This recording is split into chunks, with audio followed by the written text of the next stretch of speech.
Table for two, please.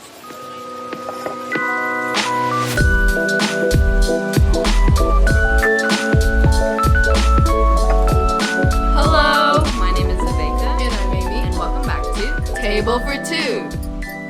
So for our episode today, we're going to talk about climate Climate change. change. So what is climate change? Exactly. So many people use global warming and climate change interchangeably, but we will explain the difference now. Global warming is a good term, but climate change is better and more accurate, and it encompasses like more of the things we observe as climate change. Global warming is essentially just general warming of the planet, while climate change includes a broader range of changes, including rising sea levels, shrinking mountain glaciers, accelerating ice melting, shifts in blooming times, and NASA says this is caused mainly by people burning fossil fuels and putting out heat-trapping gases into the air. Mm-hmm. So global warming falls under climate change. It's Yes. like the rectangle square thing. So what is the evidence surrounding climate change at the moment? Well, we can definitely see this, like we said, in global temperature rise and global warming. The increased carbon dioxide emissions that are being put into the atmosphere, typically through fossil fuels, has occurred mostly in the last 40 years. That has led us to come to our situation that we're in right now. And we've burned fossil fuels so rapidly that we only have 40 years worth of fossil fuels left on the planet. Our ocean is also continuously warming as the ocean does absorb heat. And the thing is, the ocean regulates a lot of coastal temperatures and just like the general temperature of the earth as well. Plus, like, ecosystems within the ocean, like coral reefs, they're dying, animals are being harmed, etc. So there is a lot of glacial ice melt, and the shrinking ice sheets has led to around 279 billion tons of ice lost in Greenland per year. This is rapid rates of glacial water loss, which is one of our only forms of pure water.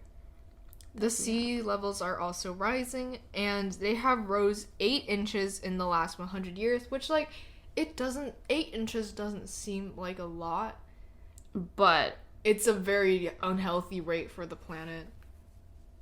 You will definitely see this once we start progressing in the future. It's that a lot of coastal cities and coastal cities are already more inhabited because people are there for that economic benefit for fishing and stuff. But once sea levels rise, that means those habitats and those cities, those established areas will go under, and they will be unusable. Yeah. And they will destroy a lot of the ecosystems that we have, and it's like going to push people inward, stuff like that. And not to mention that natural disasters will be more harmful to these said coastal cities. There's going to be a lot of extreme events like freak snowstorms that we saw in Texas this year. Heat waves, hurricanes, rainstorms, etc. Yeah, currently we just finished some of the worst heat waves that... Yeah, and then California's burning, and then the ocean's on fire. You know, it's there lovely, have been lovely several things. hurricanes. Yes. Like, in the past 2 weeks, there's been several hurricanes. So, what happens exactly if we continue to ignore climate change? Well, Earth will become uninhabitable for human beings. For us and for many of the other animals that we live alongside. Exactly. And no human, in simple terms. Yeah. You will be dead. Yes. We won't be able to sustain ourselves, mainly because of agriculture. First off, we won't have enough resources, and we won't have enough energy to grow the food that we need to eat. We won't have enough energy, like we said about fossil fuels being used up in the next 40 years. Without that, and because we depend so heavily on these fossil fuels to power a lot of things we have, we won't be able to use a lot of our facilities, factories. Basically, manufacturing of goods we need every day will stop, and then it will just go from there. Our infrastructure will collapse, etc. On and on and on. Yeah. It's just going to be a chain reaction. And let's break down our largest contributors to climate change real quick. So, for the most part, almost 75% of climate change is being caused from the burning of natural gas and fossil fuels for transportation, electricity production, and industry and goods production. 13% is used on commercial and residential, which is burned for heat and then waste handling and etc., things like that. 10% is used for agriculture, especially for livestock, soils, and rice production. And then 12% is used in land use and forestry, which includes like the cutting down of our trees. Mm-hmm. So, real quick, let's talk about who is responsible primarily for our scenario right now. And it is corporations and their capitalistic, mindless hunt for money. According to a Carbon Majors report in 2017, 100 companies were responsible for the 71% of global industrial greenhouse gas emissions since 1988. If 100 companies has that ability to create like such a big like margin of these emissions, there needs to be some regulation for that. But it just still continues to happen, and they're one of the major causes for this. Yeah. It's really honestly just selfish for these companies to keep going this way, because you may not live long enough, but your grandchildren, your children, these are the people that are going to be living in this planet that you have made uninhabitable for them. Because, like, isn't one of the goals of the company to make it outlive, you know, a human's lifetime? You want your company to, like, continue to grow after you're gone. But how will your company continue if, like, literally the earth will not, you know? Exactly. Like, it's just, capitalism is so damaging to people because it's always this, like, hunt for money and hunt for a profit. And it never takes things, like, it never views anything as an entity. It always views it as an opportunity to make money. And these corporations are not putting humanity's best interest in the forefront of their mind. Humanity is you. You depend on humanity, and vice versa. Like, we cannot keep going this way because capitalism has caused this climate crisis. Corporations have overexploited our planet without a single regard for life in a maniacal pursuit of growth, which only enriches a fraction of the people that exist on Earth. Paraphrased from Wired. Yes.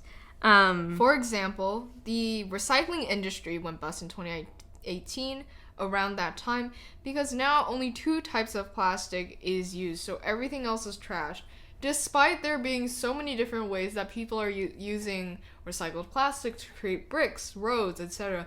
But the problem is that these things aren't widespread enough or aren't seen as profitable enough to be used. So if there's not a leader in somebody using them, then like nobody goes ahead to use them because they think, well, it's not going to be profitable. So why use it? Exactly. People aren't seeing climate change as a big enough issue as it should be seen because this is like man versus nature. All right. At this point, it's not man versus a system that man built up. It's man versus like the thing that is literally sustaining us and keeping us alive.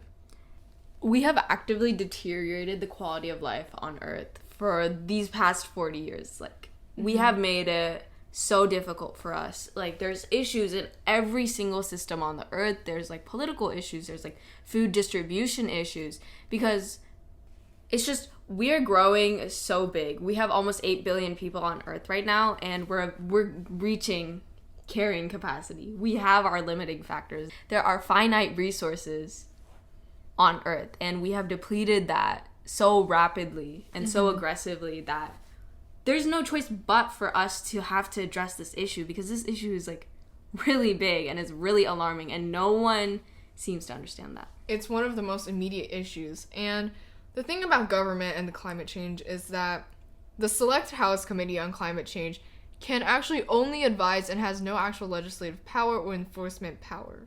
Yeah. So all they can do is preach all day long. Nobody's going to do anything. The thing is that words have power, but I think action really has more influence on people. If nobody's doing anything about it, then lots of people won't step up because there's no example or precedent set for them. Yes. And especially developed countries have to take a responsibility upon themselves and move to sustainable energy. We have established economies. It's not like we're a developing country which has to utilize fossil fuels because that's the way they grow. But we have to start moving to more sustainable, renewable sources of energy because we have the means and the capacity to do so. And kind of just diving in on that a little bit more, it's unfair of developed countries to expect developing countries to use sustainable energy to industrialize. Because the whole reason and that we are in our current crisis is because the countries that are developed right now used fossil fuels, they burned fossil fuels, and it has led us to this point. So the only viable way for us to save our planet is if developed countries help developing countries industrialize sustainably and industrialize with renewable resources backing them. And we shouldn't depend completely on developing countries to help us in this climate crisis because we need to take responsibility as well. Our country needs to take responsibility and actively make itself more climate conscious and better for the earth in general.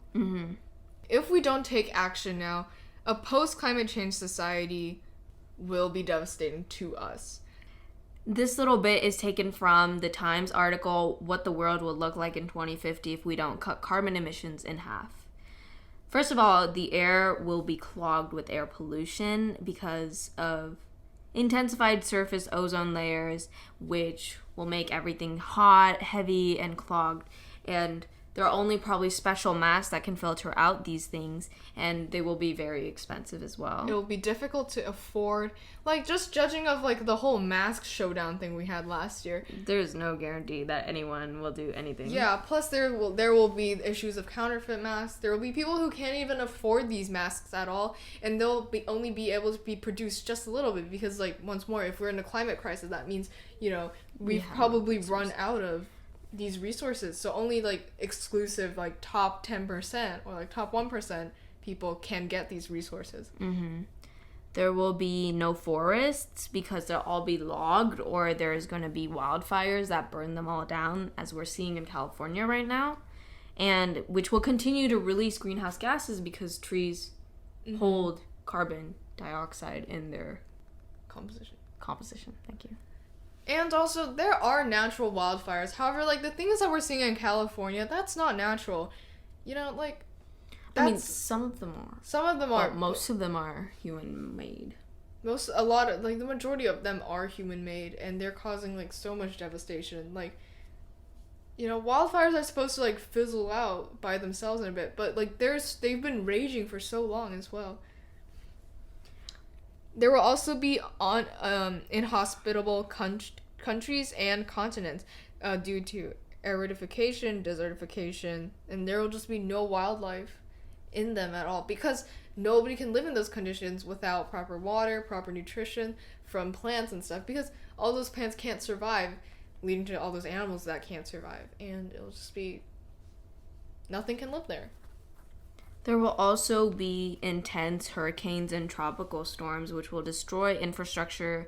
It'll flood cities, and it will displace millions very frequently. And we can actually see this happening, especially due to current events of several hurricanes. It's devastating, and people are taking extreme measures to try and recover, try to leave. And it's just causing a whole different crisis if nothing is done to stop climate change. It will just get worse in the future. It's going to be very difficult to get access to food or water. Disease will be rampant, like malaria, dengue, cholera, respiratory illnesses from the poor air, and malnutrition because of difficulty with food distribution. Once more, this will harm mainly the people who don't have connections or can't get access to these resources just because of, like, their location or most likely money. People with low incomes or people that live in very dense areas will be hit the hardest. New microbes are going to be exposed because of the melting permafrost from the glacial ice retreat, and it'll allow disease and antibiotic resistance to occur frequently. So there will be a very big public health crisis going on as well. Many people will move to higher ground because of the rising sea levels. So a lot of coastal cities will probably be underwater or will be vulnerable to frequent hurricanes and other tropical storms. And insurance companies will go bankrupt. So financially, this is not good for the planet either. Yeah. There is going to be no more fishing because oceans will become extremely acidic, which will ruin the livelihood of marine-based communities, as we've mentioned before. And certain resources and food and stuff will only be available to those who can afford it, so the rich people. Basic things that we take for granted, like grapes, olives, or soy. Things that will be very hard to grow in a climate that will be reached during this time. And people wouldn't be able to be outside for too long because their bodies can't take that heat. And they cannot sleep long enough because there are a few hours to sleep in cold enough weather, which is something you really wouldn't think about. Yeah, but that will be one of the consequences. Mm-hmm. There will also be a lack of water, which will lead to conflict and starvation, etc. Right now, we are seeing so many water crises all across the world, and we are wasting so many of our natural resources right now, and there's not significant enough action being taken on it to preserve them and be sustainable. Yes. And this induces a lot of climate anxiety for many people, and I think that climate defeatism is created by those corporations because they want people to be complacent and just accept that the world is ending. But we have been making so much progress in, discoveries that will combat climate change, that will halt carbon emissions, and, discoveries in new sources of, renewable energy. So there is a lot of things that we are doing that we're actively doing. But it's just for those corporations and those peoples that are ignoring what is happening right now, you are not helping in any manner. And we will also have climate anxiety resources put in the episode description, yes. So for you right now, I know that a lot of times we've mentioned just earlier that the majority of this harm caused to our climate is from these corporations, these big companies that most of us here can't reach. But there are definitely ways that you can do to improve the planet right now. And although a lot of people will say, well, you're not going to make any change at all if it's just like this. But it's still something. If nobody decides to play a part, then, well, that's that. But if everybody decides to even just do a small change, then... Because at the end of the day, we are the ones buying off of these companies. The companies want our participation with them. If we can just do our part and just help our community in some way, then yes, we will be doing at least something. So essentially, change shouldn't be headed by corporations. People like us need to drive the demand for sustainability. Because if the people change, the companies will take notice and they will change as well. And once again, to preface this, if you're not able to do certain things with your lifestyle, your environment, or your socioeconomic situation, we understand. There's no obligation for people that are in low income or in a difficult situation.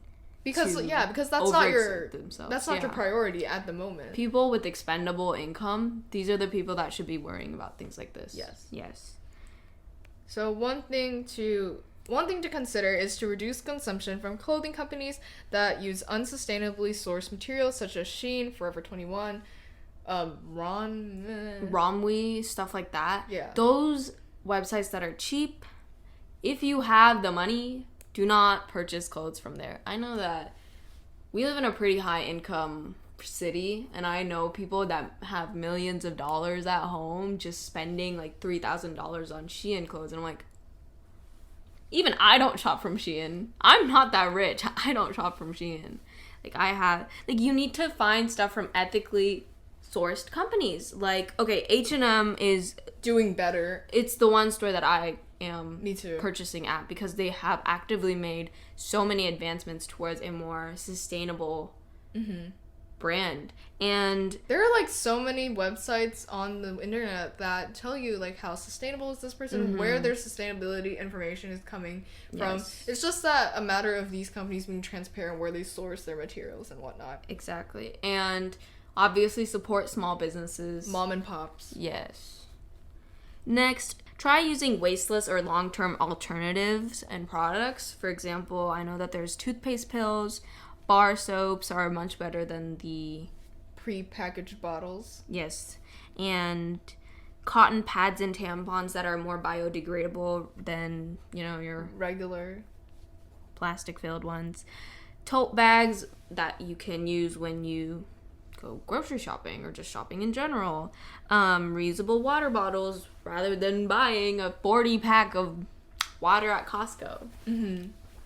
It's just like, and there's like small joys in these things too. Like I personally love using tote bags. Viveka just got a tote bag. I'm a tote bag person now. Yeah, because it makes me feel so cool and independent. Like when you put groceries in it, and then reusable water bottles are also like you can use them like for so many things.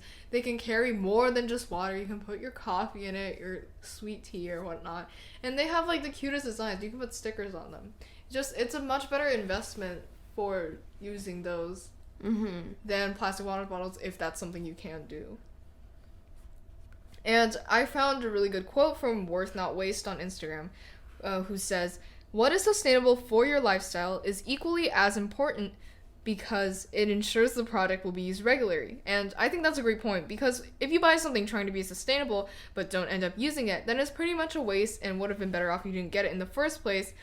I just think this is something you should keep in mind regularly when buying other things too, so you don't buy something you won't use. Basically just like conscious active spending like that. Try your best to be accountable with recycling. I know it's easy to get lazy with recycling, especially as in America. It's not as enforced or like encouraged as it is in like, for example, South Korea or Japan, where they like people have to sort through their recyclables and stuff like that. I definitely know that a lot of cities have, specific areas for certain things that they can dispose of, even though like the general recycling bin won't actually recycle those kind of products. So definitely go out of your way to pick those out and put them aside and recycle them. Food waste. We waste a lot of food. Yeah. That's just a fact. And the best way we can do this is composting that food and enriching the soil around us. A lot of like lawns and stuff kind of need it. They are very nutrient poor and they are very much absorbing a lot of water. Texas needs to stop putting in lawns. Like, it's so bad for water. You should use like native plants. If you have your own home or you're planting things for landscaping or whatever, use native plants. Those plants are made for this environment. Plus, composting is a great opportunity to grow your own food. I know Viveka and I, we both have like growing stuff in our garden's backyard. Viveka brings like so much okra. But yeah, our street, we have like, all of us have gardens and we just like share the food and stuff. It's the same food, so I eat the same stuff all the time. But sustainability. Yeah. I know that our basil, I think, has already passed away. So has our cilantro because of the heat. But our tomatoes did very well this summer. So did our green onions. And yeah, our succulents are alive. That's good. I know we can't eat them, but just a plus. They've persevered. Also, for anyone that owns pets, specifically dogs, there are compostable poop bags. Buy those. They're much more sustainable than the plastic poop bags. Also, like, especially like, I know at school, this is like a little drifting off topic a little, but at school, when people just like throw out their food, it makes me so disappointed to see like everything that's wasted. I know one time I went to a training camp and they would give us like food there, and they had an area to like throw away your food and throw away the container here, so people like dump out their food. And like by that, like the wasted food could just like be, it could make like a whole another 10 meals. Like, it was just really disappointing to see, like, all that food being wasted. And I get it, like, some people can't eat that much, and, like, it's not exactly great if you want to, like, keep it in your backpack for 5 hours and then take it home after the training. But it's just disappointing to see all that food being wasted when, like, we could at least use it for compost. Like, instead of, like, if you drop something on the floor at school, out of the cafeteria, don't just, like, chuck it in the trash can. Like, if there was an option to compost or, like, use that food in a way where it wouldn't be exactly wasted and could just go back to the earth, it'd be so much better. Like, so much food is wasted at school every single day. Imagine if we took all that food from the year. Imagine what we could do with that. So it's like, it really is the little things, because it does add up. Because to you, it just might be just one little thing, but if everybody collectively does something, it can be something big. Like, that's the point that I want everybody to take away from this video. Mm-hmm. Even if it's, like, small to you, if you make an impact on others by doing that, then it will make a bigger difference than you have previously anticipated. Now that we've talked about what we as ordinary citizens can do for the planet, let's talk about what corporations and the government need to do right now to save the planet, because once again, they're in positions of authority. The onus falls on the government. At the end of the day, it falls on the government and the corporations, and it's their responsibility to start this change, because they're the ones who can enforce it. Exactly. First of all, stop burning greenhouse gases. Start moving to more renewable sources of energy. There is tons of research being done. I know there's, like, lithium being used to, like, make energy. There's your well-established water and solar. Mm-hmm. Solar, very big potential. There is so much. There's nuclear fission. There is other things that are not coming to me.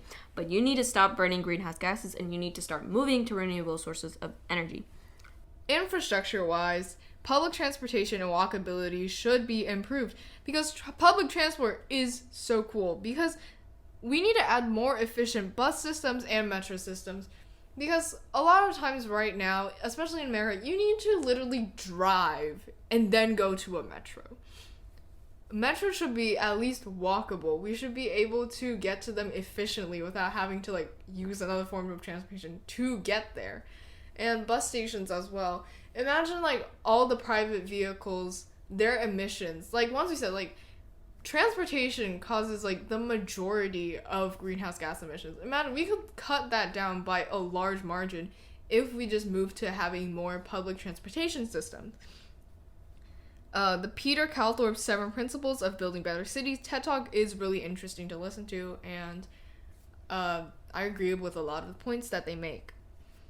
Moving to more sustainable sources of energy, such as wind, solar, and water that we mentioned before, this will create thousands of jobs, first off, for the economy, and we can also move away from unsustainable, damaging sources and move to renewable, clean energy. Companies should also stop being so wasteful of the materials they have, and they can do this by choosing sustainable suppliers, compostable, biodegradable materials for what they make, for their products, and use proper and good materials for what they make. Taking this from National Geographic's The End of Trash, a circular economy for plastic would be great to implement, as this includes sustainable packaging, renewable roads made by those plastics, which actually there has been research done on that, and it has been tested, which is very cool to see. I think if you Google it, you can find a lot of information on that. Expanded recycling, which is, again, something that we need and can benefit us a bunch. And building with these recycled materials can give these plastics a new life. And since, like, they're, like, so not biodegradable, it's kind of a good building material to use. Less than 10% of the 100 billion raw materials extracted from the earth annually cycles back into our economy, and the majority of the rest becomes unrecovered waste emitted as pollution or disposed as waste. This is, like, one of the first parts of the cycle. And if we focus on cycling back resources into the economy and into use, we can become way more sustainable. And there are already lots of ways to do this that have been continuous researched and even implemented in a lot of ways. And we just need to improve upon them so they can be implemented everywhere. And people need to start taking action on these things. And this is a quote from Liz Goodwin of the World Resources Institute, is that people can't go circular on their own. The system has to change. For example, 534,000 tons of waste is converted into energy that heats 72,000 homes and electrifies 30,000 through an incinerator in Denmark. And now just imagine what we could do with that waste if we implemented it into America and how much change we could make. Banking and finance should also be socialized because it removes the power of the purse from the government and the corporations solely, and it allows, banking and finance to be more transparent. It promotes growth in like positive socioeconomic ways, like more education, more entrepreneurship and innovation that genuinely works to innovate rather than to make short-term changes for profit. And this benefits our climate crisis because it encourages, first of all, just education in general, but it also encourages banking and finance to not be centered around like corporate and capitalistic profits and more around like the actual genuine well-being of Earth. Anyways, our final takeaways from all of this information is that there just really needs to be change in the world.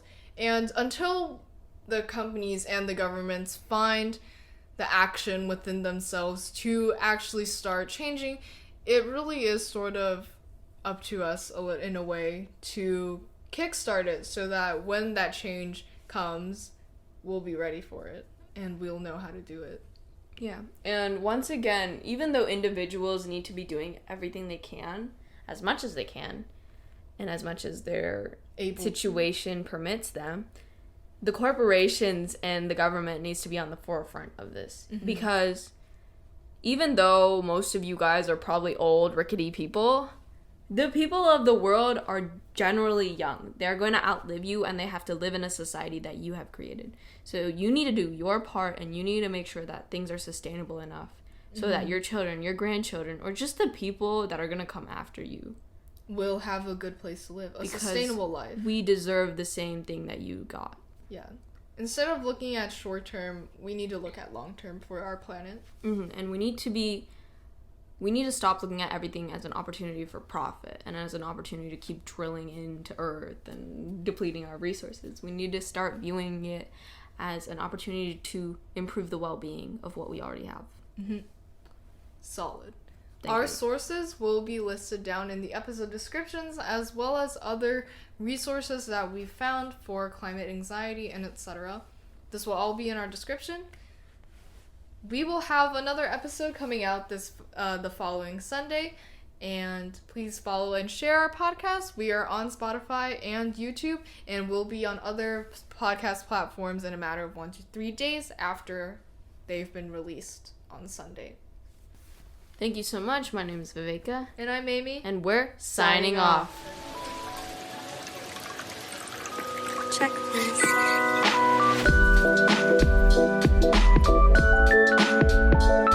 You can find our episode credits, contact/feedback forms, socials, and YouTube channel all at linktree.com/table-for-two-pod, which you can find in our episode and Spotify bio. See you next Wednesday with a brand new episode.